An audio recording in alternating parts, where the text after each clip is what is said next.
sesión de la academia correspondiente a la fecha. Le ruego al académico secretario que tenga la bondad de dar lectura al orden del día. Orden del día para la sesión del lunes 18 de septiembre del 2017. Primero, verificación del quórum. Segundo, lectura de excusas. Tercero, consideración y aprobación del acta número 016 correspondiente a la sesión del 4 de septiembre de 2017. Cuatro, palabras de bienvenida del presidente. Quinto, intervención del académico Fernando Carrillo Flores, Procurador General de la Nación, sobre reforma a la justicia. Participación de los académicos sobre la intervención del Procurador. Séptimo, proposiciones y proyectos de los señores académicos. Octavo, referéndum. Está leído el orden del día, señor presidente, y la Secretaría informa que hay quórum para deliberar y tomar decisiones. Está en discusión el orden del día. ¿Hay alguna objeción por parte de los académicos? De no haberlo, la academia lo declara aprobado. Cuarto, palabras de bienvenida del señor presidente al señor Procurador Fernando Carrillo Flores.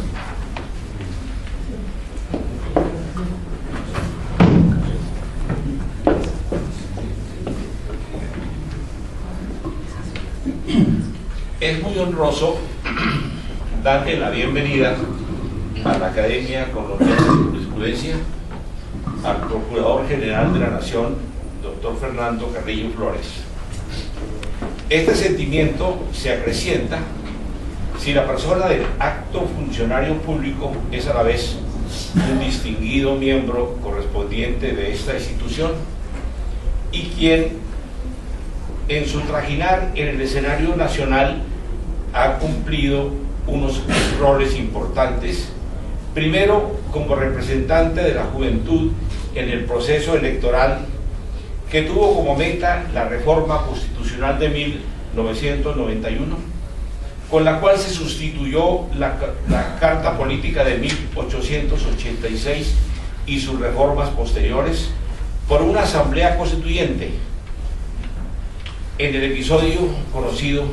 como de la séptima papeleta. Quien hiciera parte de dicha asamblea constituyente fuera uno de los pocos ministros del despacho, concretamente del de Justicia y del Interior, menores de 30 años, de un alto funcionario del Banco Interamericano de Desarrollo por espacio de 16 años, defensor del patrimonio del Estado, embajador en España y actualmente Procurador General de la Nación, para no referirnos sino a los cargos más representativos. Y decimos que es grato tener al doctor Carrillo entre nosotros en uno de los momentos más álgidos de la vida nacional, cuando infortunadamente nos encontramos inmersos en uno de los peores situaciones de nuestra vida institucional,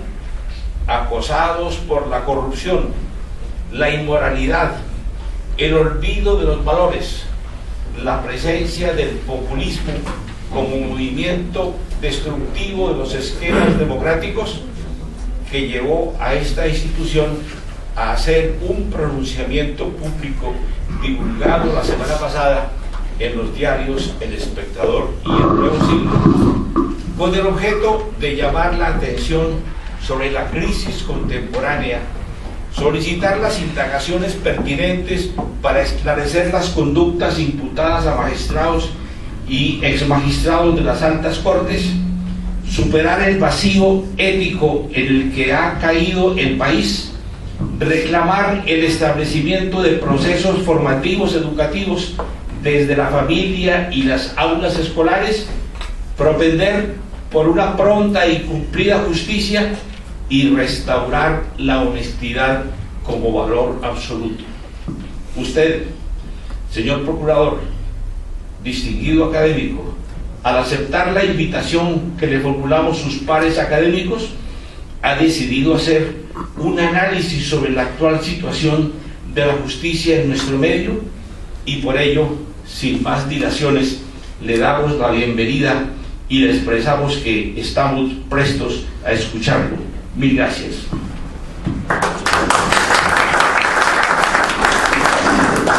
En primer lugar, señor presidente, permítame agradecer la generosidad de sus palabras. Son, por supuesto, inmerecidas. Para mí el máximo honor hasta el momento, el honor más alto de mi vida hasta este momento es pertenecer a esta academia. La he podido frecuentar poco por razones de las ocupaciones, eso no debería ser así. Prometo rectificar en lo posible ese comportamiento, pero de verdad tener la oportunidad de estar con ustedes aquí hoy y de intercambiar ideas fundamentalmente, porque se trata de eso. Yo no pretendo ni mucho menos a quienes han sido mis profesores, mis colegas, pero sobre todo mis amigos, que la mayoría de ustedes, pues venir a darle cátedra de ninguna naturaleza. Yo pienso que se trata de simplemente de comenzar a hacer algunas reflexiones compartidas y a ver de qué manera podemos comenzar a construir una especie de punto de convergencia sobre lo que debería ser un pacto de Estado por la justicia, como lo está reclamando la ciudadanía en este momento. Porque si hay algo que no podemos evitar es ponerle a la ciudadanía cualquier iniciativa. En la historia reciente de las reformas de los sistemas de justicia, de las reformas judiciales en Colombia, en este cuarto de siglo después de la Asamblea Constituyente y de la Constitución del 91, uno podría decir que esto ha sido una historia de luces y sombras, de 25 años de reformas, en donde además lo curioso de todo esto es que han sido muchos los diagnósticos. Uno casi que podría afirmar, buscando las actas de todas esas comisiones, que dentro de mis cuentas hay por lo menos como 6 o 7 después de la Constitución del 91, que tienen que ver con comisiones, muchas de las cuales estoy seguro ustedes han participado, no solo las referentes a los que han hecho los centros de pensamiento en un momento dado, que son básicamente la Corporación para la Excelencia de la Justicia y de Justicia, sino que también en esa materia, pues toda la reflexión que ha precedido la presentación de reformas legales y constitucionales, y aquí registro fundamentalmente 6, el caleidoscopio de las justicias en Colombia, que fue uno de los primeros estudios, las propuestas del Consejo de Estado para la Reforma Judicial, las propuestas de la Corporación para la Excelencia de la Justicia, las propuestas de Justicia, las propuestas de la misión Bonivento, que fue tal vez una de las más complejas y de las más integrales que se hizo recientemente, y finalmente un marco mucho más general, que es el Plan Decenal de Justicia del año 2017 al 2027, que aparece como la herramienta más integradora de todos estos esfuerzos. Y realmente detrás de todas ellas lo que hemos encontrado es la búsqueda de herramientas para recuperar la dignidad, la confianza, sobre todo esa palabra que es tan esquiva en este momento para todos nuestros edificios institucionales en este país, y por supuesto la necesidad de recuperar esos grandes momentos de la justicia, porque, y aquí valga la pena, señor presidente, también felicitarlo a usted y por su conducto a toda la academia, de esas 2 publicaciones que se hicieron contentivas de una carta dirigida al diario El Espectador y reproducida por El Nuevo Siglo, poniendo en su punto realmente a gravitar la necesidad de la recuperación de la ética como un elemento fundamental de la función judicial, y a eso me referiré más adelante. Pero lo que es cierto también es que acudir a la teoría del primer día de la creación, o lo que es peor, a la teoría apocalíptica de que hay que destruir todo para volver a reconstruirlo, pues es desconocer la fuerza de tantos intentos de reforma institucional, de tantos juristas que no solo se la han jugado desde el punto de vista académico y profesional por unos escenarios de justicia accesible, oportuna, eficiente, ética, sino que además pensamos que ese salto al vacío sí que le haría un gran daño a las instituciones. Por eso la primera de las afirmaciones sería que aquí la victoria tiene que ser la victoria de las instituciones, la necesidad de arrasar con todo lo existente por cuenta de unas pocas personas que han faltado a sus deberes y han lesionado de manera grave el ejercicio ético de la función judicial, pues no nos debe llevar a ese tipo de soluciones extremistas, porque creo que tenemos mucho para mostrar en el pasado desde el punto de vista de la fortaleza institucional,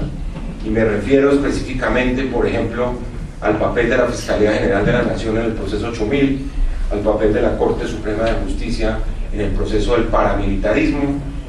a los intentos varios y los resultados, logros concretos del Honorable Consejo de Estado en los procesos de pérdida de investidura de los congresistas, que fue además catalogado por la cooperación internacional, incluso por la propia OECD, club al cual aspiramos a entrar muy pronto, como uno de los esfuerzos más auténticos y efectivos en la lucha contra la corrupción. Para no hablar de toda la pelea diaria de muchos de nuestros funcionarios judiciales por tratar de marcar esa pauta de probidad, de integridad y de ética en el ejercicio de la función judicial. De tal manera que lo primero que quiero decir, señor presidente y queridos ilustres académicos, es que me parece que este es un momento parecido al del año 91, en que por la magnitud de la crisis, la necesidad de estar presentes con la presentación de propuestas y de alternativas de reforma se vuelve imperativa, porque lo que está de por medio es de alguna manera la supervivencia y, como ya lo decía, la victoria de las instituciones. Yo he puesto 5 preguntas simplemente para contestarlas con el ánimo de generar pues una reflexión y un intercambio de ideas con ustedes, porque claro, cuando uno aborda los temas de la reforma judicial, uno diría, bueno, hay 5 aspectos que son fundamentales a considerar. Primero, ¿es posible o no reformar la justicia? Segundo, ¿es un sistema gobernable o ingobernable? Tercero, ¿es un sistema descentralizable o no? Cuarto, ¿es un sistema eficiente o no? Y sobre todo, que ya la respuesta de los hechos en el último caso es lamentable, si es un sistema corruptible o no. Y voy a la primera pregunta, si el sistema de justicia es irreformable o no. Y claro, la historia reciente, incluso remontándose a las grandes reformas que se intentaron después de la reforma constitucional del presidente Lleras en el 68, y que tuvieron que ver con la pequeña constituyente del presidente López, con la reforma constitucional Turbay, con todos los intentos del presidente Barco en el marco de la Comisión de Ajuste Institucional, de las propuestas de referendo en ese momento, que se materializaron finalmente en la propuesta de la 7ª papeleta, la convocatoria de una constituyente el 27 de mayo de 1990, la primera vez que se votó con el tarjetón electoral en Colombia, llevan a la conclusión que por supuesto ha sido muy difícil reformar el sistema de justicia, por causas que esperamos esclarecer con algunas afirmaciones más adelante, pero que realmente, si uno examina las bases fundamentales, digamos, dentro de la arquitectura constitucional, la estructura misma del poder, uno se preguntaría si es necesario hacer grandes cirugías constitucionales en este momento para lograr los objetivos que por lo menos en el corto o en el mediano plazo debíamos perseguir.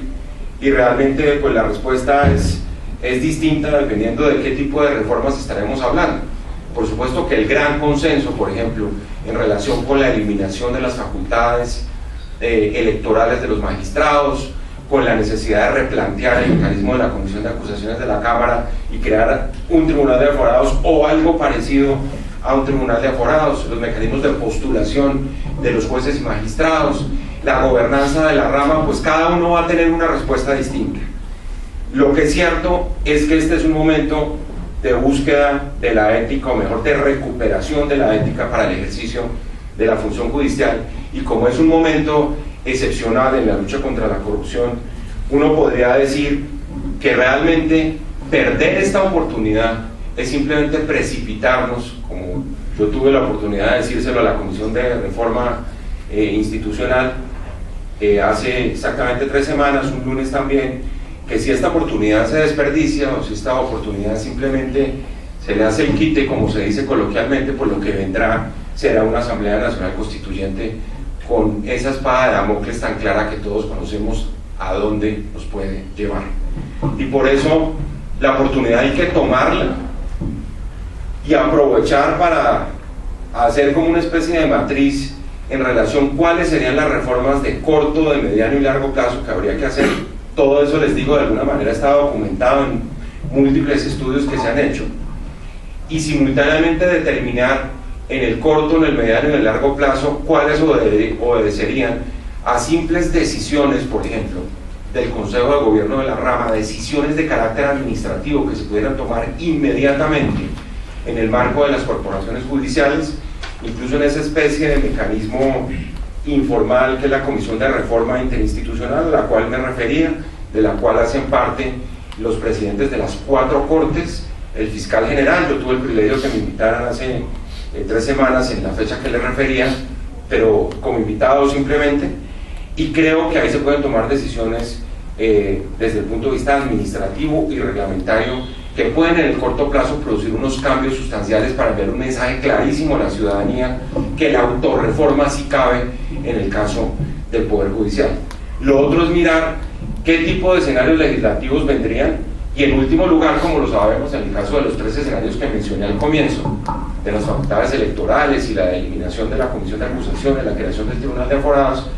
determinar cuáles serían los escenarios de reforma constitucional y cuál sería el mejor mecanismo para tomar esa alternativa de la reforma constitucional. Entonces esta es una matriz que tiene básicamente como 9 casillas, donde uno puede prácticamente, y lo decía, aquí no hay que hacer un gran esfuerzo porque está muy documentado, sobre todo por los estudios de la Corporación para la Excelencia en la Justicia, lo que habría que hacer.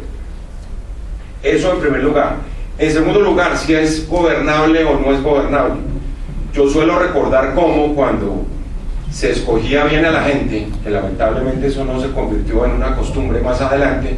el primer Consejo Superior de la Judicatura, por ejemplo, respondió a las expectativas. Aquí está presente el doctor Hernando Herrera, que fue precisamente una de las personas que estuvo allí, y lo que se hizo en ese momento por el gobierno fue escoger lo que hoy llamarían un grupo de intachables para que asumiera la competencia del Consejo Superior de la Judicatura.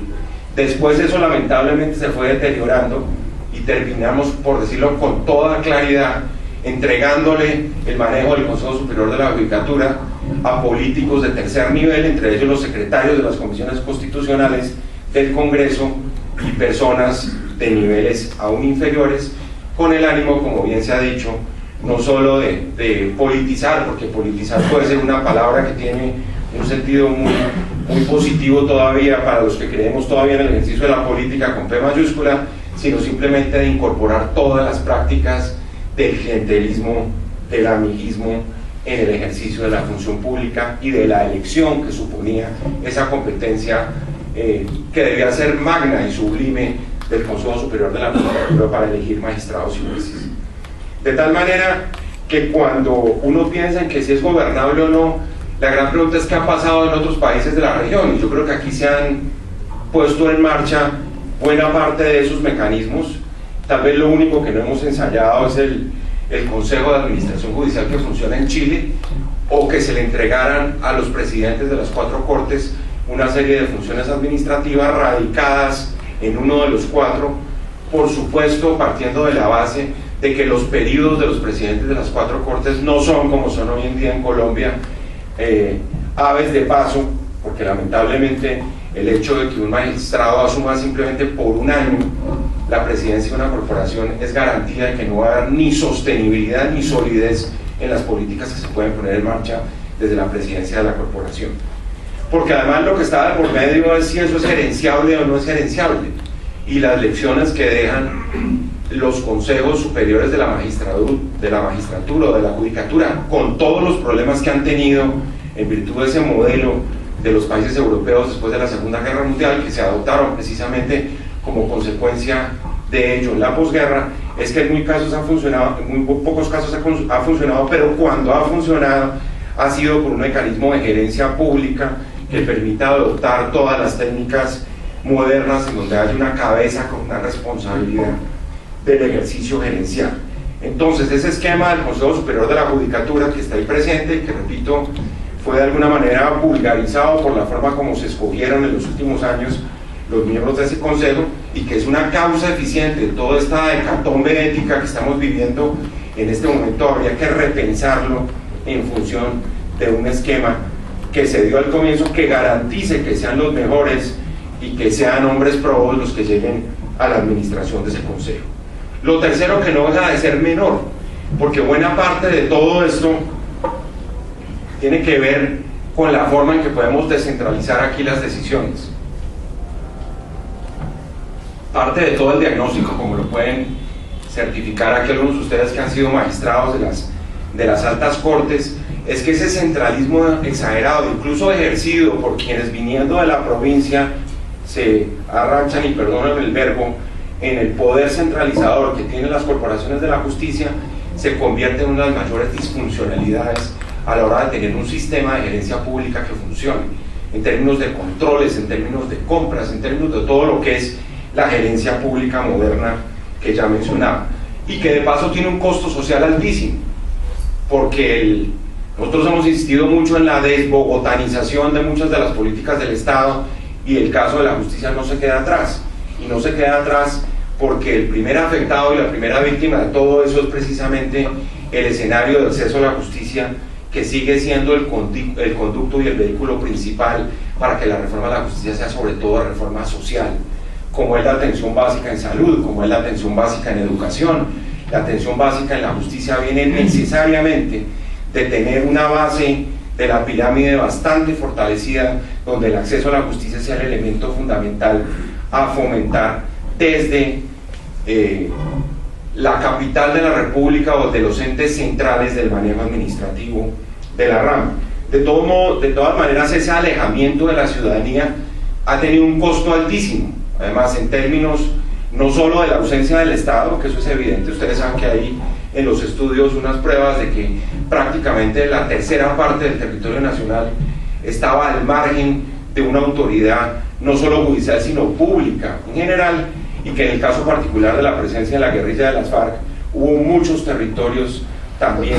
que estuvieron en manos de unos sistemas de justicia paralelos que hoy además han quedado en el aire y que están siendo reemplazados por otro tipo de administración de justicia igualmente paralela, informal, alegal, ilegal, como la quieran llamar.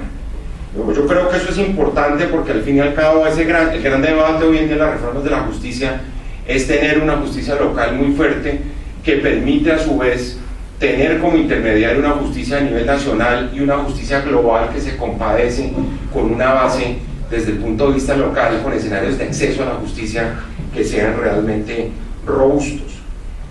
Que si la justicia es eficiente o no, esa sí que es la tarea pendiente más importante de todas, y evidentemente la respuesta de todos es no. ¿Cuántas veces se han intentado reformas? Muchos de ustedes conocen eso mejor que yo, indiscutiblemente, sobre todo quienes estuvieron al frente de las responsabilidades de algunas de estas cortes. Una cantidad de esfuerzos fallidos, una cantidad de recursos de la cooperación internacional desperdiciados al servicio de esquemas que son nuevos, y realmente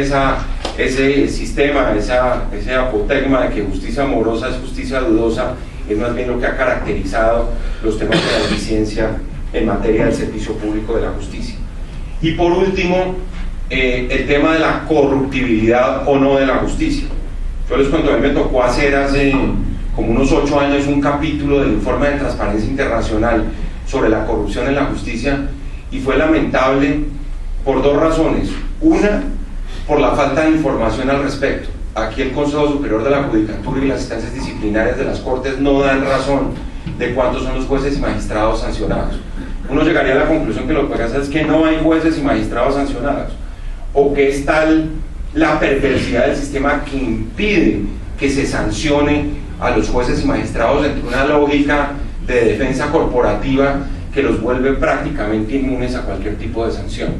Y lamentablemente en la comparación que se hizo después, algo encontré cuando acudí a un magistrado en ese momento de la sala disciplinaria de la Judicatura en materia de sanciones, pero eso no se compadece con las cifras que aparecen en buena parte de los sistemas judiciales de América Latina, para compararnos simplemente o para ponernos en el espejo de América Latina. Y todo eso pues dentro de una nula rendición de cuentas, dentro de una bastante flaca transparencia frente a las decisiones que se toman en esa materia, porque si hay opacidades precisamente en materia de los procesos disciplinarios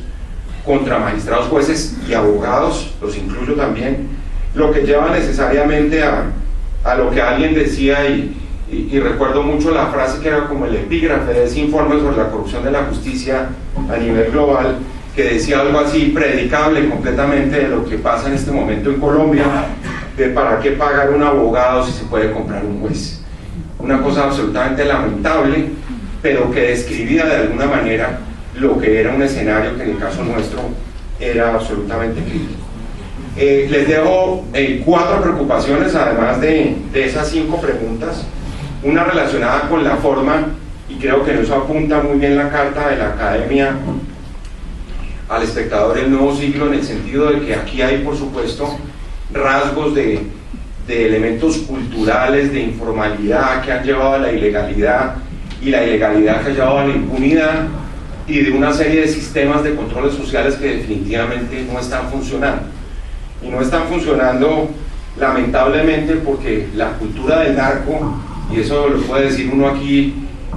sin reatos, invadió buena parte del territorio nacional, y una cultura de los antivalores es la que se ha impuesto necesariamente sobre el comportamiento no solo de los funcionarios públicos, sino de los propios ciudadanos. Cuando el protagonista principal de una de las telenovelas más importantes de este país es un sicario de un cartel, pues simplemente estamos fomentando la cultura de los antivalores.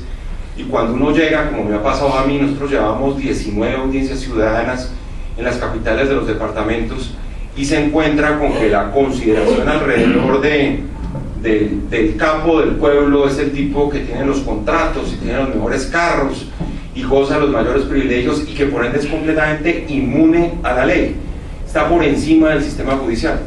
A mí me pasó recientemente, y creo que lo registraron los medios de comunicación, en una audiencia en Yopal con un alcalde que estaba condenado en primera instancia en la Corte Suprema de Justicia, y tuvo el descaro de sentarse en la primera fila en una audiencia contra la corrupción a decir que él también tenía una serie de denuncias contra la corrupción, y estuvo las 4 horas de la audiencia allí sentado intentando hacer esas denuncias. Y eso que parece tan traído de los pelos es realmente parte de la realidad de una Colombia donde la debilidad de la institucionalidad frente a la informalidad, o digámoslo claramente a la impunidad, lleva a que los controles sociales han sido cada vez más laxos, por una parte, y por otra parte como que se ha corrido la cerca de la ética, en el sentido de que si roba el alcalde, pues todos tenemos autoridad para robar también, porque además lo que cuida el alcalde no son recursos públicos. Esa consideración, por ejemplo, que tienen en la cultura anglosajona de los recursos públicos como el dinero de los contribuyentes, es lamentablemente en Colombia una gran ausencia. Es decir, la gente no siente que el que está robando le está robando los 50 millones de colombianos, sino simplemente al pueblo o al alcalde, que es el que tiene derecho a administrar el presupuesto público. De tal manera que un trabajo en materia, y creo que ustedes lo inferían, presidente, un trabajo en materia de controles sociales o de armonía entre el control legal, el control moral y el control social, va a tener que ser fundamental. Y eso supone además remitirse al fomento de una serie de valores que no necesariamente son valores religiosos, sino que son valores ciudadanos consagrados en la Constitución. Al fin y al cabo, el eje fundamental de la justicia, lo decía el padre Francisco de Rubén en un seminario que hicimos en la Javeriana hoy hace 2 semanas, es precisamente la ética. Y así, en la misma forma como una política sin ética es absolutamente ilegítima, pues ¿cómo será una justicia sin ética? Por supuesto, es la negación absoluta de la justicia. Y eso es bueno tenerlo en cuenta, porque al fin y al cabo se trata de crear esos nuevos escenarios de pedagogía constitucional en los que hemos sido tan fallidos y ustedes lo mencionaban, y por supuesto hace parte de todo este diagnóstico, en donde todo ese tema tradicional de la educación cívica y los valores constitucionales, fundamentalmente, repito, no religiosos, son esenciales, porque al fin y al cabo son los que unen a la sociedad. En segundo lugar, la consideración social de la reforma de la justicia, que lo dejo como preocupación. Es que detrás de todo esto lo que hay es un campo que ha sido como monopolio de los abogados, y eso lo digo pues un poco también como con cargo de conciencia. Es que se ha considerado durante mucho tiempo que este tipo de reformas tienen que tener es un enfoque estrictamente jurídico, y es un asunto que hace parte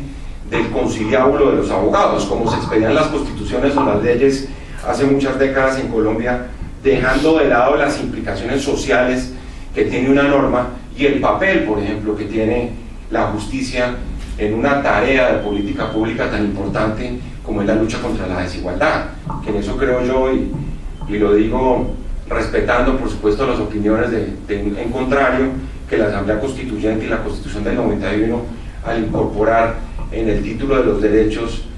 una acción como la acción de tutela y el haber consagrado la igualdad como un principio de carácter constitucional, avanzó bastante, porque la desigualdad sigue siendo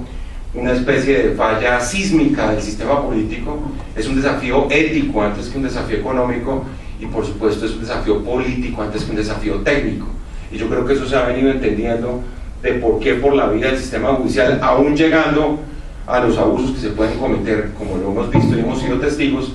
de un mecanismo como la acción de tutela, la gente ha encontrado por esa vía un mecanismo ecualizador en términos de derechos que es fundamental. No gratuitamente, ustedes lo han visto, por ejemplo, en las acciones que hemos desplegado en los últimos días en relación con la salud de los colombianos, pues no solo que se judicializó todo ese escenario, que hay varios expertos en el tema, luego no me voy a referir a ello, pero lo que sí es cierto es que los elementos de la reforma social hoy en día, independientemente del sector social, golpean mucho la casa de la justicia para que haya resultados en la lucha contra la desigualdad, contra la exclusión y contra la inequidad. Y todo ello lleva a preguntarnos si hemos hecho políticas públicas de justicia o no, y si el juez ha sido el protagonista central de todas estas reformas, y por supuesto las dos respuestas son de carácter negativo. El juez ha sido más considerado como un burócrata del sistema, una pieza más dentro del sistema donde el liderazgo, la eficiencia, la ética, por supuesto, ha sido relegada a un segundo nivel, para no hablar de los efectos que tienen las decisiones judiciales a nivel global, que son las más importantes. Y acá les pongo un ejemplo: cuando la Corte Constitucional recientemente le reconoció los derechos al río Atrato, aquí muchos lo vieron como una cosa absolutamente exótica, cuando realmente no solo se marcaba un camino en la defensa del medio ambiente, sino a nivel global, digamos, un hito que solo habían tomado dos cortes constitucionales en el mundo, que fueron la Corte Constitucional hindú en el caso del río Ganges y el Tribunal Constitucional de Nueva Zelanda. Entonces uno se encuentra con que las dimensiones del ejercicio de la justicia siguen aferradas a una serie de parámetros en donde en muchos de los casos, al devolvernos en la historia política del país, pues la justicia aparecía como solemne, como sublime, pero siempre marginada de los efectos sociales que puede generar una decisión de esta naturaleza. Lo último es el fracaso de lo que se llaman las TICs en la reforma de la justicia, que eso lo quiero mencionar porque me parece muy importante. Tantas reformas que se han hecho en materia de tecnologías de la información y la comunicación, tantos intentos por incorporar el expediente judicial por la vía de la cooperación. A mí me tocó particularmente desde el Banco Interamericano de Desarrollo y participé después en un proyecto del Banco Mundial, y todos los esfuerzos también han sido fallidos, porque además, digámoslo así, y esto puede sonar un poco provocador, todas las tecnologías del sector privado entran al tema de la reforma del sector justicia y chocan con una mentalidad que la rechaza. Y con eso no quiero decir que uno tenga que privatizar, ni mucho menos, el ejercicio del servicio público de la justicia, sino que es necesario incorporar además técnicas y modelos que funcionan en el sector privado. Incluso ha habido en muchos países de la región, les cuento, cuando se armaban las grandes coaliciones para reformar la justicia, y me refiero a un caso específico que es el caso de Costa Rica, que es uno de los sistemas judiciales más avanzados en América Central y en América Latina, uno se encuentra con que el sector privado jugaba un rol fundamental, como motor, como campeón de la reforma, y con la necesidad además de establecer ese vínculo que no era tan tradicional del papel que juega la justicia frente al desarrollo, frente al crecimiento, frente a la competitividad, como factor de seguridad jurídica, es decir, claramente como un elemento trascendental para el desarrollo económico, que en eso nos gastamos varios años en el BID tratando de demostrar eso, para sostener que un banco de desarrollo tenía que promover las reformas del sistema de justicia como un elemento fundamental para que se diera efectivamente el crecimiento y la equidad al tiempo. Y lo último es, pues esencialmente, que termino con la propuesta para no extenderme más. Tenía otra serie de comentarios, específicamente alguna carta que le enviamos recientemente a la presidenta del Consejo de la Judicatura con algunas propuestas inmediatas, sin necesidad de reforma legal, que tal vez en la sesión de preguntas podremos hablar de eso, pero lo que sí yo creo que es fundamental, y ustedes vieron hoy cómo se presentaron las cosas, es que no aparezca la estrategia de reforma del sector justicia gobernada por la ética como liderada por un solo protagonista. Esa ha sido la fórmula perfecta para la muerte inmediata de las propuestas. Esto no puede ser una idea gubernamental, esto no puede salir únicamente del Poder Judicial. Hay que convocar una serie de actores de todos los sectores posibles. Aquí tienen que estar las facultades de Derecho, los decanos y los estudiantes. Aquí tiene que estar la Academia Colombiana de Jurisprudencia, presidente. Esa sería mi invitación en este momento. Ojalá de acá pudiera salir un consenso como resultado de estas reflexiones para presentar unas reformas en una dirección con el prestigio que tiene esta academia. Eso sería un factor fundamental, un vector de cambio de indiscutible importancia en este momento para la realidad del país. Los centros de pensamiento, ya lo decía, todo lo que ha presentado hasta el momento, por ejemplo, la Corporación para la Excelencia de la Justicia, que hay un catálogo de cosas que ustedes tal vez lo vieron, creo que el doctor De Vega lo circuló en el chat de los académicos. Aquí hay mucha propuesta concreta que se podría poner en marcha, pero lo único que está claro es que aquí se necesita ciudadanía y respaldo de la gente para sacar adelante esta reforma. No con el ánimo de quitarle, obviamente, a los protagonistas de la reforma, digámoslo así, la autoría o el protagonismo, pero simplemente para demostrar que lo que vamos a tratar de fomentar de aquí en adelante es un gran pacto de Estado por la justicia, que ojalá esté por encima de las preocupaciones electorales que vienen en este país el año entrante, que ojalá esté por encima de la polarización y de la radicalización de las opciones que se están presentando aquí en Colombia en este momento. Eso lo han intentado muchas sociedades y nosotros nos resistimos a creer que no somos capaces de ponernos de acuerdo en cosas tan elementales que son esenciales además para mirar el futuro de Colombia con otros ojos, como habría que hacerlo en otros sectores, pero sí que valdría la pena comenzar a intentarlo desde el campo de la justicia, buscando un punto de convergencia y tratando de crear un consenso que nos permita volar mucho más alto que las candidaturas presidenciales que se están cocinando y volar de alguna manera en una dirección que nos permita decir que logramos ese gran pacto de Estado por la justicia. Yo he dicho, por ejemplo, que me parece que por eso una constituyente en este momento no es viable. La constituyente del 91 se produjo en un momento político donde se logró el pacto político más importante del último siglo en Colombia. Yo no sé si ustedes lo recuerdan, pero cuando sale institucionalizada la séptima papeleta en el tarjetón el 27 de mayo de 1990, el 89% de los colombianos vota sí a la convocatoria de una constituyente. Ya en la conformación de la Asamblea ya vino una reducción tremenda de la participación electoral. Un consenso de esa naturaleza para una constituyente es imposible lograrlo en este momento, por lo que supone una Asamblea Constituyente que no tiene controles, que no es manejable, que supone pues una caja de Pandora que podría dar lugar a un replanteamiento completo del funcionamiento del Estado y por supuesto de la Constitución del 91. En cambio, por eso hemos pensado que un mecanismo como el referendo puede ser un mecanismo a considerar, que estamos a poco tiempo del proceso electoral, indiscutiblemente, pero si uno se pone a pensar ya detenidamente en un cronograma donde haya una presentación en el Congreso de una ley de referendo que se pueda pasar, acudir eventualmente, si ello es posible, a las sesiones extras y poder presentar un referendo en ese sentido, obviamente no por firmas, que ustedes ya saben en qué está el tema de las firmas en este país, y no podremos incurrir en esa trampa de creer que esa sería la oportunidad para sacarlo. Lo que es claro es que eso sería en una de las casillas de las 9 que yo hablo, de las reformas constitucionales, para ver cómo podemos avanzar en ellas. Un acto legislativo está clarísimamente desechado por lo que ha implicado y por estas frustraciones que trajeron los procesos de reforma constitucional del año 2012 y 2015, y una constituyente por lo que acabo de decir.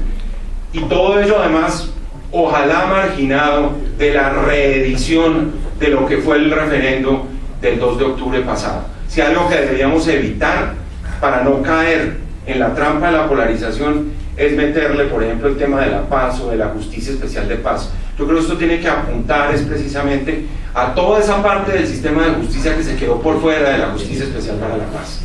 que tiene que ver,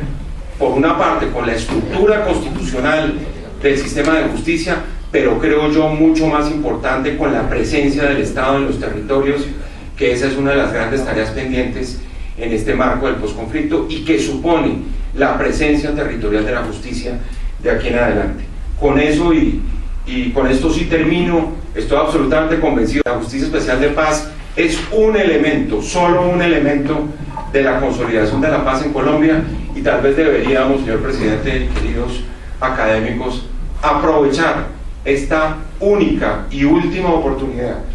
porque yo lo he dicho tal vez de esta forma un poco radical: o hay autorreforma del sistema judicial o vendrá la constituyente a arrasar con todo lo que se le pase por delante. Muchas gracias.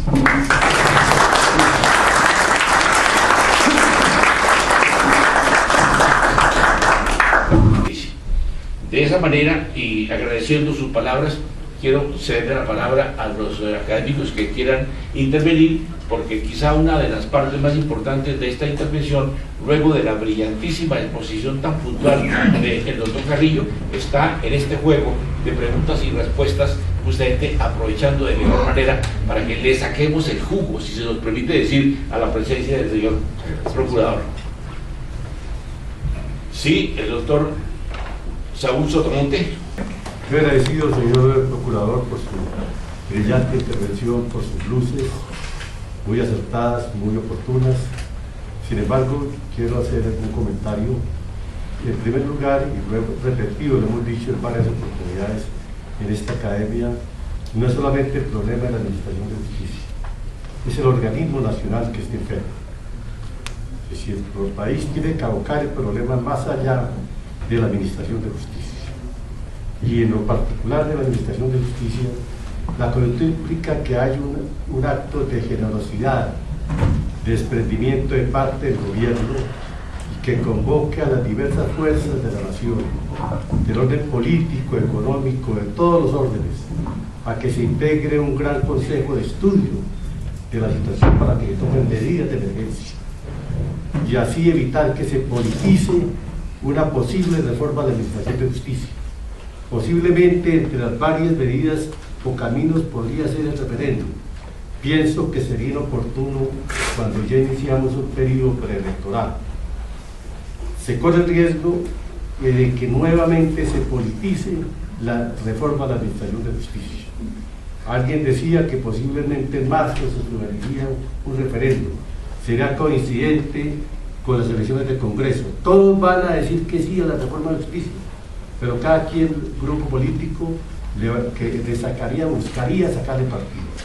Yo creo que hay que hacer abstracción del debate electoral, no dejarlo contaminar, y que sea el gobierno de manera generosa que convoque a las diversas vías de relación. Y por último, yo insisto, es que el problema no es cómo se elige, ni cuándo se elige, es a quién se elige, a quién se designa magistrado. Tenemos colegas probos, doctores, de una conducta intachable, que cualquiera sea el sistema de elección serán magistrados, verdaderos magistrados. Las dos cortes admirables con que contó Colombia y que nos habla de la historia judicial del país, casi que fueron designadas a dedo por el Ejecutivo, y fueron las cortes admirables que marcaron una senda y nos dejaron el ejemplo de una buena administración de justicia. Gracias, señor presidente. Sí, doctor Saúl, yo creo que usted tiene toda la razón. Me parece que, claro, la patología de esto rebasa la administración de justicia, pero si bien es cierto que ello es verdad, decía un pensador español del siglo XIX que una sociedad soporta malos legisladores pero no malos jueces, y un poco como es lo que nos toca a nosotros tanto en el día a día, porque normalmente con los hechos tradicionales de corrupción en Colombia hasta el momento, pues siempre se decía, nos queda el recurso de la institucionalidad de la justicia. Entonces llegamos al proceso 8000, como yo decía, y golpeábamos la puerta de la justicia y vino una fiscalía que rompió dentro de lo que pudo los vínculos del narcotráfico con la sociedad colombiana, o una corte de la que hizo parte el doctor Ibáñez, que mostró una gran altura en el manejo, por ejemplo, del paramilitarismo, y enfrentó con toda la cabeza en alto la magnitud de esos problemas del país. Y repetía yo también el Consejo de Estado, aquí está el doctor Yepes presente, que en los casos de pérdida de la investidura lamentablemente el mecanismo perdió su fuerza, pero estamos tratando de recuperar la fortaleza de ese mecanismo como instrumento de lucha contra la corrupción para hacerlo. Pero lo lamentable es eso, ¿no? Lo lamentable es que cuando se llega a golpear la puerta de la justicia, pues el peor problema está dentro de la casa de la justicia. Por eso yo creo que esa es la gran preocupación y la gran prioridad, pero yo estoy con usted en el sentido que el diagnóstico tiene que ser mucho más general y que tiene que hacernos devolver un poco a los valores constitucionales, a la dignidad humana como fundamento esencial del referente ético que en cualquier Estado de Derecho es una constitución, que es el referente ético obligatorio por excelencia. Y lo segundo, yo creo que usted tiene razón,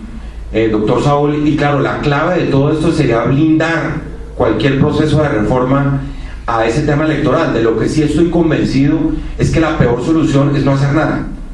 O sea, nosotros no podemos pensar que en este momento, claro, viene el argumento tradicional, que no reaccionemos en caliente, que esperemos, que miremos a ver cómo se dan las discusiones presidenciales. Ustedes van a ver si hay 30 candidatos presidenciales, va a haber 30 propuestas de reforma de la justicia. Pero si uno logra de pronto ir solidificando un consenso en relación con lo que tiene sentido, y es donde yo digo que la academia juega un papel tan importante, porque Gravitas es lo que existe acá, en el sentido de que están las personas que saben qué es lo que está pasando y tienen toda la respetabilidad y toda la dignidad para hacer una propuesta al país y socializarla con las facultades de derecho, y ya cuando se tenga como una especie de pacto de Estado por la justicia, ahí sí consultar las fuerzas políticas y ver de qué manera se puede lograr ese gran acuerdo, un acuerdo nacional por la justicia que se pueda blindar frente al proceso electoral. Yo lo que creo, y les cuento, probablemente es la herencia de lo que pasó en el 91. En el 91 lo que hicimos de alguna manera fue aprovechar un momento de la historia del país en donde venían unas elecciones y se logró llegar a ese acuerdo. Yo decía ahora, sobre todo para una constituyente es imposible lograr ese acuerdo, pero hay temas de tanta convergencia solo en el campo de la justicia, que yo soy escéptico es en relación con una pequeña constituyente para la justicia, porque ninguna funcionaba así en ninguna parte, ni en Colombia ni en el resto del mundo. Que no, que acotemos un temario para una constituyente, eso siempre terminan rompiéndose los controles y termina esto desbordando, por supuesto, del mandato original, que fue entre otras cosas lo que nos pasó en el 91.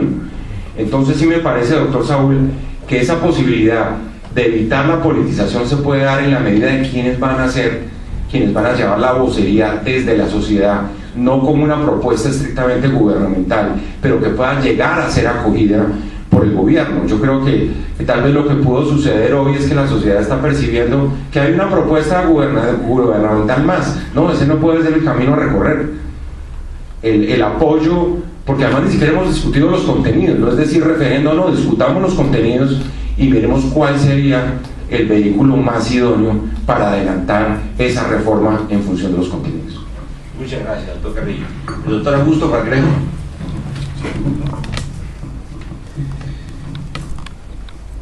Señor Procurador, señores académicos, en las reflexiones que nos proponía el doctor Carrillo, me llamó la atención fundamental una pregunta: ¿es eficiente la justicia? Yo me atrevería a señalar que la ineficiencia es el caldo de cultivo de toda la corrupción. Por la experiencia que durante largos años desde la cátedra y desde el ejercicio profesional de este lado de la baranda, respetando desde luego todos mis amigos académicos que son del otro lado de la baranda, entonces hemos también podido percibir que al menos hace unos 15 años o algo menos, se hizo a nombre del Consejo Superior de la Judicatura un diagnóstico, un trabajo de campo sobre si la capacitación de los jueces era idónea o no era idónea. Después de un gran trabajo de algo casi un año, se llegó a una gran conclusión de que no había capacitación para los jueces, no era pertinente, no había consistencia, no había perseverancia en la capacitación de los que administran justicia, los jueces. Y entonces eso lo transformó el Consejo Superior de la Judicatura como en un gran documento que fue presentado como un modelo, cuando precisamente lo que estaba reflejando eran las falencias de todo nuestro sistema. Por esa razón, entonces, cualquiera que sea, desde luego, las decisiones que uno pueda tomar o pueda señalar, aquí el tema es de doble vía, creo yo, que estamos formando nosotros en las universidades. Y lo digo por la docencia de más de 30 años con muchos de mis compañeros que están acá. Llevamos más de 30 años formando abogados. ¿Qué clase de abogados estamos formando? Y desde luego la gran responsabilidad de quienes, como en el caso nuestro, regentamos una cátedra. Pero eso tiene que estar unido desde luego, cuál es el mercado, a dónde van esos abogados que estamos formando. Si no tienen una capacitación, si no tienen una forma clara para que se elijan los mejores. Por esa razón lo que tenemos a veces en los abogados es una conciencia de alquiler, y precisamente esa ineficiencia en la administración de justicia nos ha llevado a la postración que nosotros tenemos en este caso. Por último, simplemente señalarle a mi querido presidente de que ojalá en la academia, en la comisión esa de alto nivel, tengamos también por lo menos alguna voz, quienes no ostentamos la magistratura, pero que sí haya ahí. Y un último comentario: hace muchos años el control de los jueces o la vigilancia de los jueces se hacía por el Ministerio Público. Tuvimos oportunidad de ser Ministerio Público hace 25 años y por esa razón entonces se veía que el control o la vigilancia de los jueces. Ahora se diseminó, se formó un gran aparato burocrático de los consejos seccionales de administración con el Consejo Superior de la Judicatura en su sala disciplinaria, donde no siempre llegan las personas que conocen los procesos y tampoco desde luego no tienen la experiencia para poder evaluar la conducta de los jueces. Y desde luego ese síndrome que tenemos nosotros legislativo de hace 40 años se ha tratado la administración de justicia a través de decretos. Vamos a reformar la administración de justicia. Hay morosidad en la administración de justicia, un decreto. Tenemos un mecanismo de descongestión, mecanismos de ayuda, en fin, pero que no han dado ningún resultado. Por último, hagamos una ley y le echamos la culpa a la anterior, y desde luego estamos haciendo eso. Como bien lo ha notado el presidente, tenemos sistemas que han fracasado y desde luego nos llevan a una gran reflexión, pero desde luego la tarea es muy grande y es de todos nosotros. Gracias, presidente. Doctor Cangrejo, pues comparto completamente sus reflexiones. Bien se ha dicho, por ejemplo, dentro de todo lo que es el ambiente de lo que es específicamente la lucha contra la corrupción, no solo en el campo de la justicia, sino en general, porque aquí hemos aprobado todas las convenciones internacionales, hemos participado en todos los foros, hemos pasado los exámenes de la OECD, hemos convertido en normas esos tratados internacionales, y alguien decía, sí, claro, hemos expedido todas las normas, pero seguimos dando mal ejemplo. Y un poco eso que estaba además de manera explícita en la carta que se envió al Espectador y al diario del Nuevo Siglo, tiene que ver sin duda alguna con la capacitación, con la formación de los jueces, pero como usted muy bien lo ha dicho, con el tipo de abogados que se están formando en las facultades de Derecho. No hay un solo programa, de todos los que pues yo conocí cuando estuve en estos temas de estrategia de reforma judicial en América Latina, en donde no se le entregara a las facultades de Derecho, por supuesto por una parte, a los colegios de abogados donde hay colegiaturas fuertes, a las academias de jurisprudencia y al foro, un papel absolutamente protagónico en la reforma del sector justicia. Esto no es un asunto únicamente de las altas cortes, y eso es muy importante resaltarlo, y por eso usted lo decía, doctor Cangrejo, eso ha llevado, entre otras cosas, a la dispersión absoluta del control disciplinario, que eso ha sido lamentable. Yo de paso los invitaré a quien quisiera, yo les quiero pasar el informe de Transparencia Internacional, porque lo que se hacía era comparar a Colombia con el resto del mundo. Esto era un informe global, y realmente los resultados en materia de control disciplinario de magistrados, jueces y abogados son lamentables. Uno veía casi en un informe de un organismo internacional desde el 2008, o sea, hace 9 años, venían alertando sobre la necesidad o sobre la hecatombe, la avalancha que se nos iba a venir encima, porque controles disciplinarios no funcionan en Colombia para este sector o para esta rama del poder público. Doctor Augusto Ibáñez. Pues gracias, presidente, y al doctor Carrillo, muchas gracias por su muy puntual y elocuente discurso, que de todas maneras es un abreboca provocador, hay que decirlo. Pero mire lo que yo tengo más inquietudes que respuestas, diciendo que por mi parte acepto estar en la comisión del presidente. Eso es un motivo de orgullo y además de responsabilidad. Esta mañana estaba yo dando clase y les decía que eso es como si nosotros hiciéramos hoy una crítica a Carrara porque no encontró en esa época que existían las estafas por medio de las autopistas de información. No había. ¿A quién se le va a ocurrir, en vigencia de la Constitución del 91, que el tema de las funciones electorales de las Cortes era un principio corruptor? A nadie. Porque lo que se quiso, y entiendo entenderlo y leerlo en las actas, es que se le entregaba a los magistrados como fórmula de imparcialidad y de avance de independencia. ¿A quién se le iba a ocurrir que un Consejo Superior, que le correspondía hacer las actas, doctor Hernández, las listas, a quién se le iba a ocurrir que los magistrados de las Cortes iban al Consejo Superior a hacer las listas por ellos? A nadie. Es decir, hay que mirar con mucha prudencia el tema de las reformas, que deben ser pocas, pero muy hipotecas, porque el problema es un problema eminentemente humano. Aquí pueden ponerle las normas que quieran, traer nuevamente al Papa, si es posible, dispensen el discurso tan poco académico, pero la gente se está, pues miren la que estamos, es la verdad. ¿Qué es lo que pasa? Sí hay que hacer reformas. Y empecemos por tres ideas centrales. Una, lo que pasó en el año 2012 es el gran esquema, Alberto no me deja mentir, el gran esquema de la absoluta posibilidad de corrupción en lo que es una reforma. Estaban intercambiando, y se puede demostrar, funciones de la Sala de Casación Penal por el aumento de la edad de la edad de retiro forzoso y el aumento del periodo. Eso fue así. Ya sé hay que decirlo. En ese libro que sacó el Libro Blanco de la Academia, hay un esquema ahí muy parecido de varias personas que estuvimos analizando, y aparecen esas que no son propiamente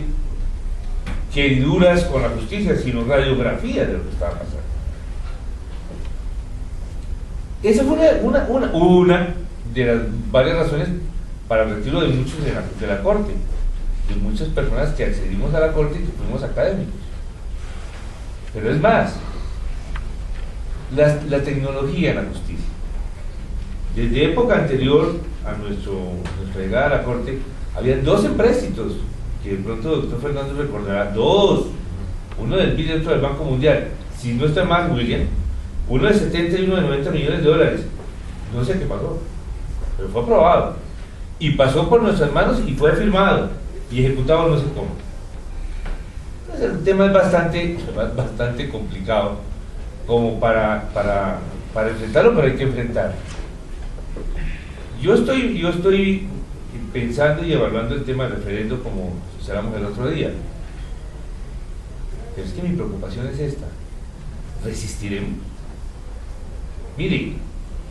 la persona que atiende el supermercado, la niña del servicio, el común, están acesantes y agotados buscando que este tema es un tema tan complicado que toca la respuesta urgente. Sí, hagamos la reforma, sí, perfecto. ¿Por dónde queremos empezar? Por donde quieran, hagámosla. La comisión está presta, yo estoy, sí. Pero mire, mientras que exista en la Corte la duda, como existió en la Corte Constitucional, la duda que no se está administrando justicia, sino se está dispensando injusticia, o la compra y venta de material probatorio y decisiones, esa sola percepción social está acabando nada menos ni nada más que una cosita muy insignificante que se llama democracia. La Corte tiene funciones de darse su reglamento. En el reglamento puede suceder y puede pasar, o si no que lo haga el Ejecutivo, de medidas especiales para la suspensión de magistrados. Porque es, entonces ya van a responder, se va a romper la institucionalidad, ya está rota. Pues lo que ha pasado ya está rota. Hay que buscar mecanismos urgentes. Sí, esta es una idea iconoclasta, acepto, sí, pero para momentos de dificultad, soluciones fuertes. La Corte, ¿qué hubiera pasado si algunos de los que estamos aquí sentados estuviéramos sentados de allá, fuera de los infartos que nos han podido dar? Yo soy capaz de sentarme en una sala plena penal con la tranquilidad de ánimo a discutir un proyecto. Miren, les cuento, no soy capaz. Estoy hablando casi desde el alma. Mire, no soy capaz. No soy capaz de pensar solamente que lo que me está presentando no corresponde a la verdad. Estamos con el signo de interrogante todos los días. Se debería hacer por lo menos un esfuerzo de un decreto, así sea estado de sitio, bueno, pongámosle la fórmula que quiera, otorgando las facultades de suspensión a las Cortes, o por medio del reglamento de las Cortes reformarlo para que ellos mismos por votación lo hagan. Pero esta mañana el presidente de la Corte decía que no lo puso a votación. Pues no lo pueden poner a votación porque no tiene la facultad. Pero si tuviera la facultad de poner a votación, ¿y cómo quedaría? Y por lo menos salimos de un tema sin saber qué hay más allí. Y por último, doctor Fernando, mire, esto no es un problema de ausencia de denuncias, porque una cosa es la arrogancia del poder y otro el tema de corrupción de la persona. Sí, llega gente a las Cortes y pues llegó el momento, pues antes de la beatificación, el paso anterior es el magistrado. Sí, son temperamentos, pero eso no tiene nada que ver con el tema de honradez y de eticidad. Esos son temas absolutamente diferentes. ¿No se debe hacer? Pues no, pero eso es un tema casi que de elegancia. Es un tema de corrupción, y corrupción en las altas Cortes, y no solamente en la Corte Suprema, ya vimos uno en la Corte Constitucional, y no sé si de pronto, aquí lo que no, pero el punto es que hay, sí, estamos de acuerdo para terminar, estamos de acuerdo con la reforma, sí señor, se debe hacer, y faltan muchos temas, sí, pero hay que tomar medidas urgentes. Mire, el país está agobiado con lo que está pasando, y que no pasa nada. La comisión de acusaciones, ay doctores, por Dios, el tema de la fiscalía, no, falta copiar algunas pruebas más, que no sé. No, en el tema de corrupción en las Cortes no podemos dar largas o frenos, como dicen los caballos, frenos largos, porque el tema es que se está complicando la situación estable. Muchas gracias, presidente. De acuerdo, doctor Iván, yo creo que el único lujo que nosotros no podemos darnos en este momento es quedarnos al margen de lo que es una responsabilidad, que yo creo es una responsabilidad histórica, de todos, pues porque no se trata simplemente porque ostente uno una responsabilidad pública, porque es el ejercicio de la profesión, son las convicciones personales respecto de eso, la misión de cada uno en la vida desde el punto de vista del ejercicio profesional. Y yo sí creo, como usted muy bien lo decía, que tal vez la clave es poder diseñar un mecanismo que de alguna manera responda a la indignación ciudadana, porque la indignación ciudadana está, como usted lo estaba diciendo, que aquí cualquier solución populista o autoritaria cabe en este momento en Colombia, y yo creo que es el mayor riesgo a todos, no solo por el espejo de Venezuela, como decía la revista Semana, es que el grado de indignación lleva precisamente a eso. Entonces, si en una instancia tan importante como esta, pues no aprovechamos este momento, pues realmente estamos desperdiciando y vamos a dejar que otros, acudiendo probablemente a principios distintos de todos los que creemos aquí, que creo que es el patrimonio común de esta sala, como es la defensa del Estado de Derecho, la defensa de los principios constitucionales y por supuesto valores éticos que son los que inspiran el ejercicio de esta profesión, pues están llamados de alguna manera a imponerse. Luego yo sí creo es que algún tipo de acción, ya veremos cómo vamos refinando de manera progresiva, como yo decía, cuáles son las medidas, y usted lo decía muy claramente. Yo se lo decía a la Comisión de Reforma Interinstitucional, porque incluso el propio presidente del Consejo de Estado en un momento dado planteó la posibilidad de crear un tribunal de ética sin necesidad de reforma legislativa ni nada, como una decisión reglamentaria, o que sesionara, por ejemplo, el Consejo de Gobierno Judicial, los 4 presidentes de las Cortes tomando decisiones de transparencia en la postulación, por ejemplo, que puede haber, aquí falta un magistrado de la Judicatura, en fin, aquí viene todo el tema de la Comisión de Disciplina Judicial. Ustedes han visto, yo casi que le pedí al presidente del Congreso, o usted haga eso bien con absoluta transparencia, o devuelvan las ternas, porque buena parte de esas ternas son resultado de todo este estamento que se está cayendo en este momento. Entonces, ¿qué sentido tiene ir al Congreso a elegir una comisión de disciplina judicial con base en unas ternas que son anteriores a toda esta crisis y a todo este déficit tan grande que quedó al descubierto por cuenta de la conducta de unos pocos? Luego yo sí creo que el tema es poder como ir consensuando y puliendo un método de una acción que de parte de esta Academia Colombiana de Jurisprudencia yo estoy seguro que va a ser una voz que va a tener mucha legitimidad en el país en este momento. Muchas gracias, doctor Carrillo. Gracias, señor presidente. Muchas gracias, doctor Carrillo, por su presencia acá. La invitación que quiero formularle a nombre de la Academia es que siga liderando este proyecto para que haya un conducto tan autorizado como el que implica su presencia, no solo institucional, sino personal, como preconstituyente del 91 y funcionario de toda dignidad en este tiempo. Siga, por favor, liderando esta causa. El segundo aspecto que quiero destacar de su intervención es que usted dijo tantos temas, pero me voy a referir solamente a unos cuantos. La Academia ha tenido la preocupación constante de hacer foros, seminarios, congresos para la reforma en la justicia. Y la última expresión quedó plasmada en el libro blanco en el que está el pensamiento de la Academia, no solamente en los autores, en los 10 autores que conforman ese trabajo colectivo, sino en el sentido general que se le dio aquí en los debates, por lo cual puedo afirmar que es planteamiento generalizado de la Academia. La Academia ha sido una especie de castillo aislado de las tormentas tropicales que siguen asolando nuestros territorios. Comienza a salir de ahí y tal vez la mejor significación de eso es su presencia acá. Estamos rompiendo ese paradigma de aislamiento y se lo agradecemos.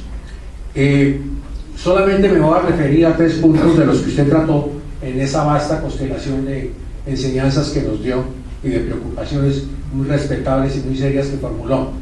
y son el principio de la ética. Creo que debe haber un estatuto ético que cubra toda la rama judicial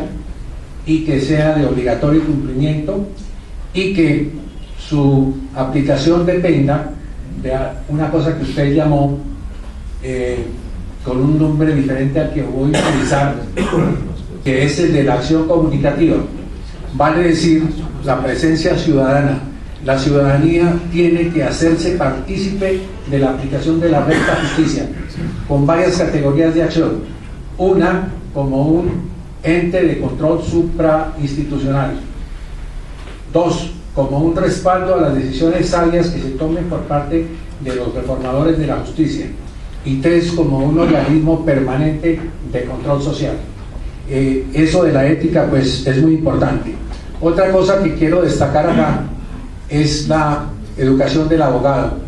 La educación del abogado está muy desmedrada, no por las facultades técnicas de derecho, que son muy importantes en Colombia y que no voy a nombrarlas porque tengo el temor de que se me quede alguna sin nombrar, pero también hay unas escuelas de garaje que deben ser controladas y el Estado no ha hecho nada para controlarlas, ni en el pensum, ni en la intensidad del pensum, ni en la exigencia de profesores, ni en la exigencia de bibliotecas, ni en otra serie de exigencias que conduzcan a una preparación adecuada de los abogados. Y también debe haber una especie de educación, no solamente para los que son abogados, sino también para los que luego se van a especializar como ser jueces, para ser jueces. Es muy importante eso, que se estudie y se tenga. Y por último, hay algo que no se ha dicho, pero que es muy importante. El desarrollo económico del país exige una justicia rápida, pronta, cumplida, por personas que entiendan del derecho y de su aplicación a estos tiempos. No podemos seguir con estudios del lanzamiento, que hoy se llama restitución de inmueble, con el proceso ejecutivo, con esa serie de cosas todas muy importantes, pero que deben estar en la base, y el abogado debe ser, como lo fue en otra época, no solamente un buen operador de justicia, sino además un intelectual que conozca de la economía, de la sociología, de la historia, de la filosofía, y que tenga un pensamiento humanista que pueda responder a las necesidades de nuestro pueblo, que padece de una serie de dificultades en su salud, como usted lo ha puesto de presente también, en su educación y en su presencia ciudadana. De modo que muchas gracias por su presencia y nos ha ayudado a romper ese castillo de silencio. Muchas gracias, presidente. Más de acuerdo, imposible con lo que usted ha dicho, y le agradezco mucho la invitación y tenga la certeza que parte de la motivación de haber venido aquí a este ilustrísimo auditorio es precisamente poder con ustedes conjuntamente construir un proyecto en esa dirección. Le agradezco muchísimo y comparto absolutamente sus apreciaciones. Señor Procurador, toda la mesa directiva, los correspondientes y el número que nos acompañan, un saludo especial. Mucha alegría de ver que en este foro pues, se debate un tema de actualidad y de tanta trascendencia y que nos anima a los magistrados a participar en cuanto a que hemos visto en la manera de seleccionar a los jueces esa falla que hoy se ha delatado aquí, es que por ninguna parte hay una prueba o un organismo o un consejo que pueda calificarlos éticamente, ni en la etapa de aspirante, ni en sus antecedentes, solamente miran los judiciales y los disciplinarios y algunos otros esporádicamente, y normalmente por ahí no se encuentra algún vestigio de la venalidad en la naturaleza humana del aspirante o la supuesta o el riesgo de venalidad que se corre al seleccionarlo. No es cuestión, ya sabemos, de estar más o menos preparados, porque los jueces y magistrados tenemos la capacidad de proveernos alguna capacitación muy adecuada. Pero en cuanto a esto de una evaluación ética, sí hace falta tanto el organismo, pues un organismo de origen heterogéneo, no solo de la rama, sino también de la sociedad y de los colegios de abogados o de las universidades, que sea el que juzgue las fallas éticas de jueces y magistrados a todo nivel. Normalmente las altas cortes le tienen también su prevención a este tipo de organismos, porque los ven como por encima de ellos, de ellas, pero sí mismo exista para que aplique sanciones éticas con un código ético. Ya el código podría decirse que está, que es el código modelo de ética judicial iberoamericano, pero falta quien aplique las sanciones, no a la manera de los disciplinarios, porque los disciplinarios pues son otro tipo de responsabilidad, pero la responsabilidad moral o ética se puede decir que conlleva, en caso de encontrarse la falta, otro tipo de sanciones, por ejemplo, dar explicaciones públicas por el aumento del patrimonio, dar excusas públicas, presentar peticiones de perdón a las personas a quienes estuvieron o fueron agredidas. Esto sí que hace falta, nosotros desde adentro lo notamos, porque aún cuando llegan personas muy connotadas, muy preparadas, cuando uno va a hacer una proposición como esta que se ve hace poco en el tribunal al que pertenezco, con motivo de la captura del secretario general del tribunal, por favor, pidamos y les propongo este modelo de pronunciamiento público. El Tribunal de Cundinamarca repudia actos de corrupción, en términos escasos, era todo tipo de actos de violación, tanto de la ley como de la ética judicial, venga o no venga de miembros suyos o del exterior a él, o así. Algunos se asombraron de la proposición, dijeron no es oportuno, otros dijeron no, eso nos puede incriminar, otros dijeron, hasta llegó un magistrado que dijo, si usted tiene algo que decir contra mí, dígalo de frente. Y yo no, que no se trata de eso, acaban de capturar al secretario general, pues habrá que decir algo. Esto me sirvió como un termómetro para medir la temperatura moral, ¿sí? En ese momento, a la sesión, para no decir que a la corporación, porque sería exagerado, pero en ese momento me sentí un poco como defraudado y dije, pues aquí falta algo más que capacitación, que más recursos, que más eficiencias. Falta seleccionar al juez acertadamente en esa condición ética. La reserva moral pues decayó, pasó de moda, fue la inconstitucional, etc. Pero algo así como eso se necesita. Gracias, señor procurador, por darnos. Doctor Cerro-León, solo un punto que creo que es fundamental de todo ese catálogo que usted señalaba. Por ejemplo, nosotros dentro de esa comunicación que le dirigimos a la doctora Babolaro, presidenta de la Judicatura, y coincide además después con el pronunciamiento de la Corporación para la Excelencia de la Justicia,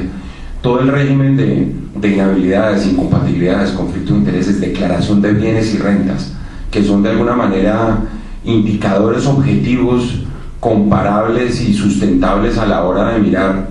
pues qué tipo de conducta puede incurrir una persona, que hoy en día pues ustedes lo están viendo. En el caso de las conductas de corrupción de algunos de los magistrados de la Corte, la persecución va directamente en relación con los bienes y con el incremento injustificado de los bienes. El enriquecimiento ilícito en Colombia, lo saben los ilustres penalistas aquí sentados, han sido buenas herramientas insustituibles y más efectivos en la lucha contra el crimen organizado. Entonces realmente sí hay como una reflexión también. Usted muy bien ha expresado que el tema es de temperatura moral, pero también hay una serie de indicadores objetivos que tienen que ver con la posibilidad de determinar de alguna manera cómo se incurre ese tipo de conductas y cómo podría en un momento dado un tribunal de ética, que no existiendo en este momento, pues estamos en este limbo que está sucediendo en este momento en la Sala Penal de la Corte, por ejemplo. Usted, y luego unas palabras finales mías, por favor. Gracias, presidente. Yo me dirijo al doctor Carrillo no como procurador, sino quizá como el colombiano mejor preparado en políticas públicas y sobre todo en la administración de justicia. Sabemos que cuando estuvo en el Banco Interamericano de Desarrollo,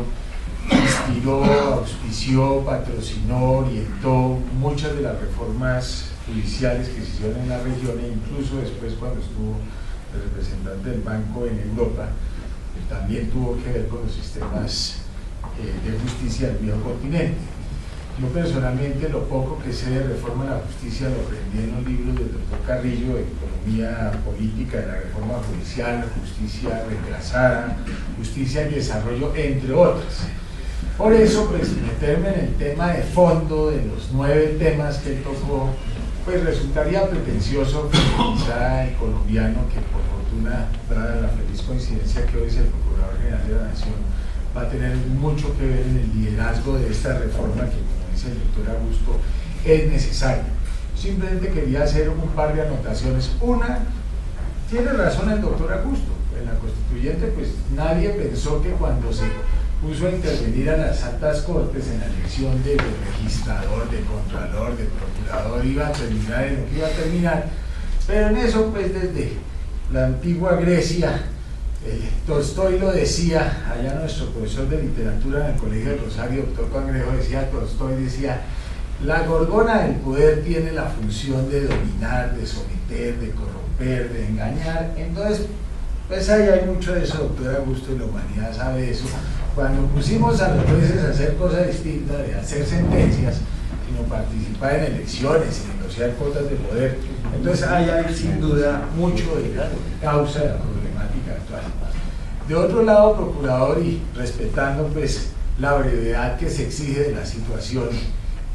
yo sí quiero llamar mucho la atención que antes de verdad, antes de la Constitución del 91, las Procuradurías Delegadas de lo Judicial, la Procuraduría Delegada de lo Judicial, era algo supremamente respetable y que pesaba. Hacían visitas a los despachos de los magistrados tenían que rendir cuentas de sus sentencias, informe de autos, de sentencia. Eso pues se explicaba más, pues por ejemplo cuando su antecesor le fue anulada la elección precisamente por dedicarse a nombrar parientes de consejeros de Estado y de magistrados y demás, pues eso explica la situación, pero yo de pronto sí de manera concreta le haría un llamado a su señoría para que esa delegada no judicial, dentro del rol preventivo que tiene la Procuraduría, pues una visita del procurador, además pues de un nivel adecuado, como es el que debe tener un magistrado, pero la gente se le olvida que la Constitución exige que para ser magistrado de alta corte hay que haber ejercido la profesión de abogado con buen crédito. Y para eso, por ahí hay una providencia interesante del Consejo de Estado. No basta con carecer de antecedentes penales o carecer de antecedentes disciplinarios. Los buenos zampones no tienen antecedentes. Al Capone no cayó por sus homicidios, sino por un problema de impuestos. Entonces, pues cuando realmente se logre que, por ejemplo, se cumpla ese artículo sencillo de la Constitución y dejemos de elegir, por ejemplo, a magistrados, a personajes que han robado viudas y estimado huérfanos, la situación cambiará. Muchas gracias. Sabe que me aprecio ser amigo suyo y eso me basta. Y sí quería, yo omití referirme a la mención del doctor Ibáñez de qué fue lo que pasó en la Constituyente cuando se entregaron esas facultades. Y la verdad es que, claro, la falacia fue pensar que se iba a reformar la política como consecuencia de lo que sucedió en el 91, y como al fin y al cabo la justicia en muchos de nuestros sistemas democráticos incipientes o en consolidación, como se dice eufemísticamente, la justicia refleja todos los vicios de la política. Y al fin y al cabo, pues cuando se dio, yo lo decía para ponerlo simplemente como ejemplo, pensar en esas cortes admirables, y yo lo digo, después del 91 hay pronunciamientos de la Corte Constitucional y hay cortes constitucionales que fueron impecables, el primer Consejo Superior de la Judicatura. El tema es ese, ¿cuándo se refundió la ética en el ejercicio de la función judicial? Esa es la gran pregunta, y ahí puede haber pues todo tipo de respuestas, pero la apuesta fue a que, renovándose las costumbres políticas y purificándose de alguna manera y haciendo con las manos limpias la política y por supuesto en el ejercicio de la función judicial, iban a llegar, como usted lo acaba de decir, los mejores a las corporaciones judiciales, y yo diría eso se dio en los primeros años. Lo segundo, el doctor de Vega menciona la necesidad de intervención de las procuradurías judiciales. Como ustedes saben, yo heredé pues un concurso que organizó la Universidad de Pamplona, y pues recibí centenares de procuradores judiciales que estoy tratando de ver cómo se pueden manejar. Hay gente muy buena, y yo creo que el redimensionamiento y fortalecimiento del ejercicio de la intervención judicial es fundamental. Es más, nosotros estamos acudiendo permanentemente a ese tipo de expediente para reforzar las decisiones de la Procuraduría. Yo he dicho muchas veces que el cuento de los tres mosqueteros, eso de que la lucha contra la corrupción está en cabeza de tres superhéroes, pues eso no pasa de ser un cuentazo, porque si uno no tiene la justicia del lado de uno, pues simplemente no va a hacer nada. En el caso, por ejemplo, de la famosa empresa brasilera, nosotros interpusimos una acción popular en el Tribunal Administrativo de Cundinamarca.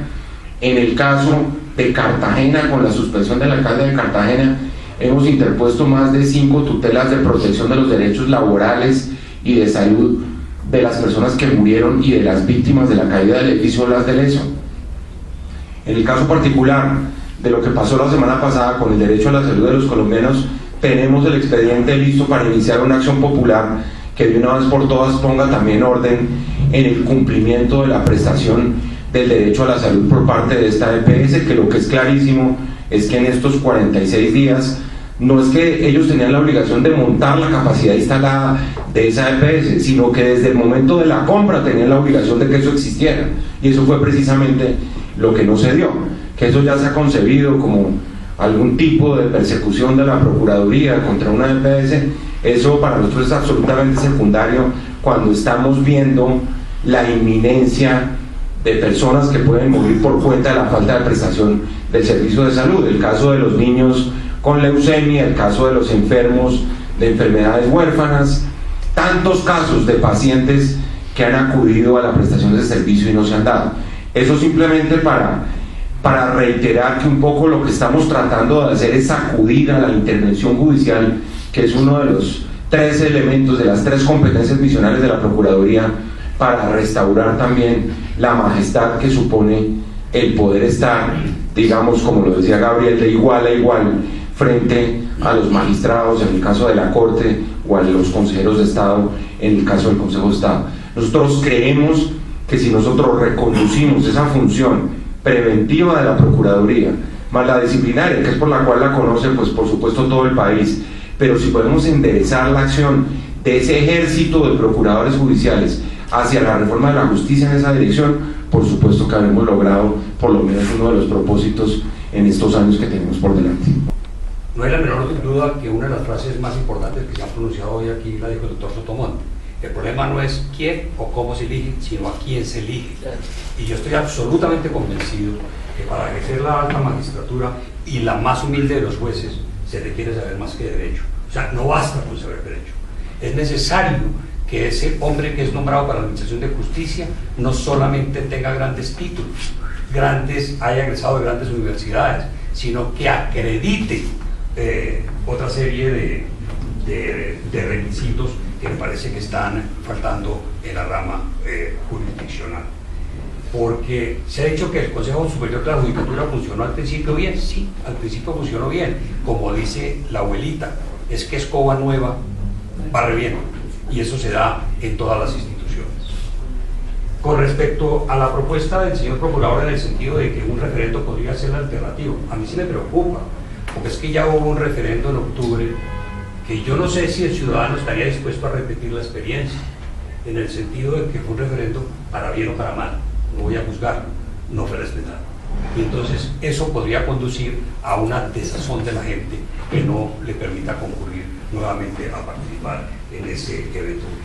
A mí no me da temor, señor Procurador, y no le debería dar temor en general, una constituyente. Una constituyente en el año 1991 funcionó, y funcionó más o menos bien. Me preocupa que esa constituyente sea reemplazada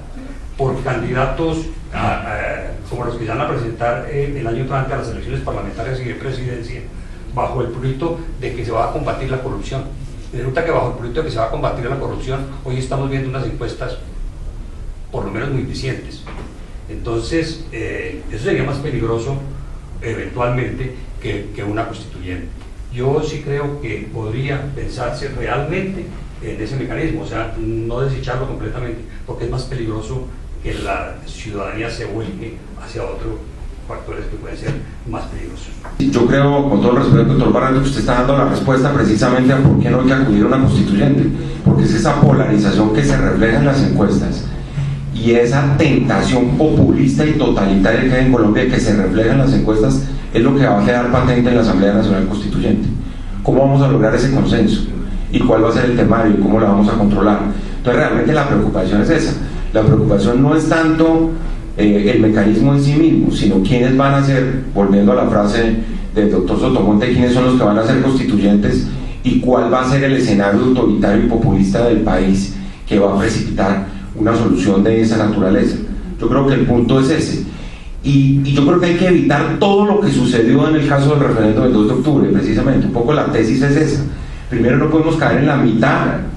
de quienes están en favor o en contra de la paz. Esto no tiene que ver nada con la paz. Tiene que ver con la paz en la medida en que aquí no va a haber paz y no hay justicia, evidentemente. Esto no tiene que ver con la justicia especial para la paz, ni puede ser una instancia, de nuevo, como usted muy bien lo señala, para que se enmienden, se vayan a enmendar todos los errores que se pudieron cometer o que se vayan a cometer en la justicia especial para la paz por la vía de un referendo que no debe tener que ver con las instituciones propias del acuerdo, para distinguir entre el acuerdo, el posacuerdo y la paz. Lo que tenemos que hacer es levantar y recuperar para la justicia pues esa majestad y esa legitimidad por la vía de una iniciativa que puede ser esa o puede ser otra. Ya expresé por qué me preocupa la constituyente, pero que tenga ciudadanía. Y ciudadanía es esto: ciudadanía es capacidad de crear consensos, ciudadanía es capacidad de reflexión con argumentos, y por eso el privarnos de actuar en este momento en una dirección de esa naturaleza, cuando podemos acotar de alguna manera el mecanismo de reforma, es lo que nos lleva a pensar, y lo estoy dejando simplemente como una iniciativa para discutir, que pueda ser un mecanismo de consulta popular de esa naturaleza, y no una constituyente que va a implicar además 3 años para que se den las reformas, cuando estamos ante la urgencia, como decía el doctor Ibáñez, de una ciudadanía que está reclamando resultados y una ciudadanía que está mostrando la indignación, y ese es además caldo de cultivo adicional para una solución populista o autoritaria. Muchas gracias por las respuestas que le ha dado a las inquietudes de los académicos. Hago extensivo el agradecimiento a todos los académicos y académicas presentes,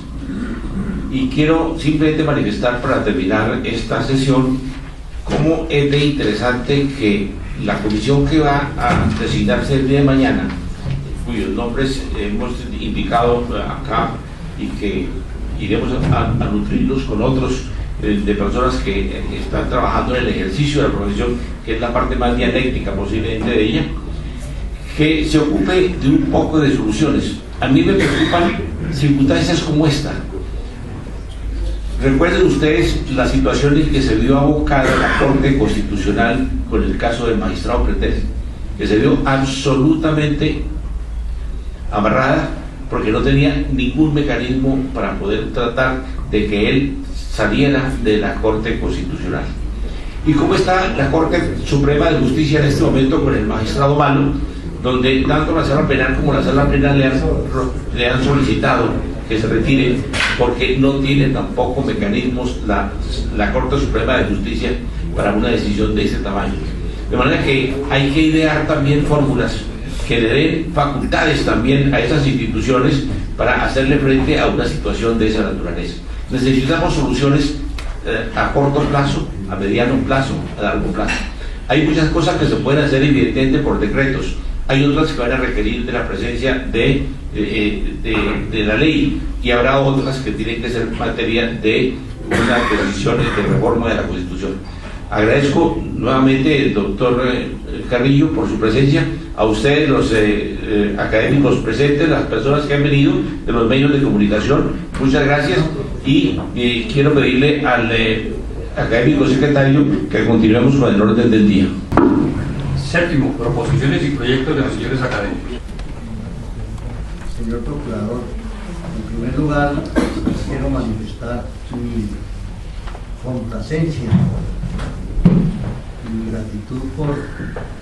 esa extraordinaria disertación que nos ha hecho en la tarde de hoy a los académicos el señor Procurador.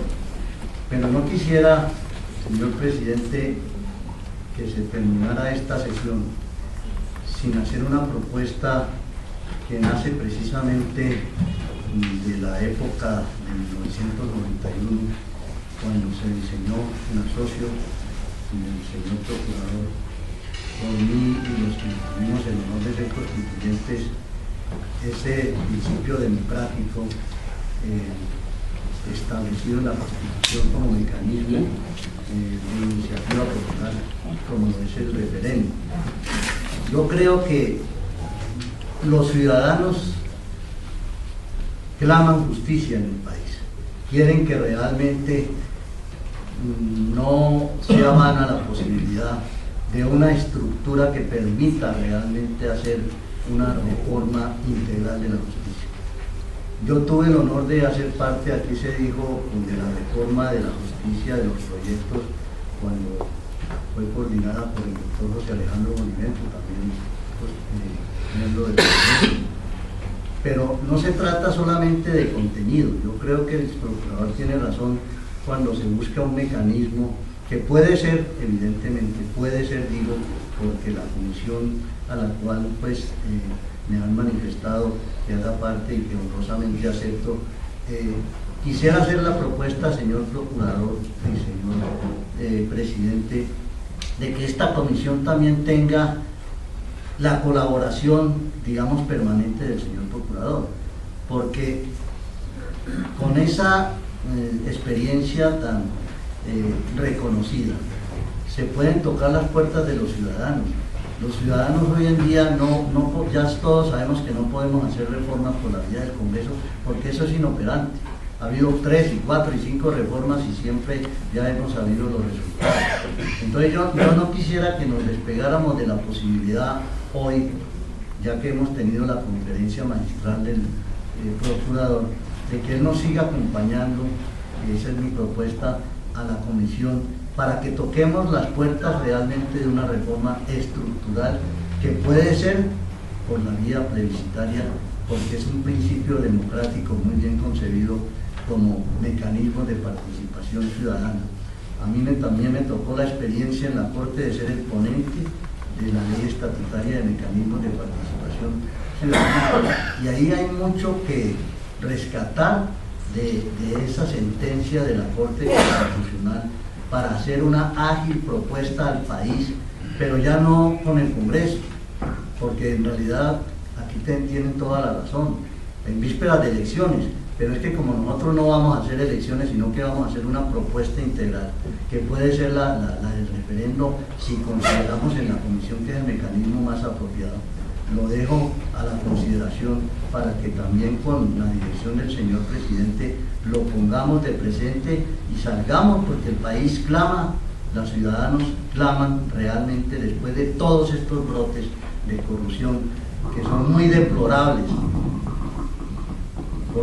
por los que tuvimos ese honor de liderar y de ser presidente de las altas cortes. Esto es bochornoso y escandaloso. ¿Y quién más que la Academia de Jurisprudencia, que es un organismo de tanta tradición histórica y jurídica en el país, pueda coordinar en asocio de una persona que ejerce con gran lujo el control, como organismo de control como el señor procurador, podamos salir adelante? Esa es mi propuesta. Levantamos la sesión y los invitamos a la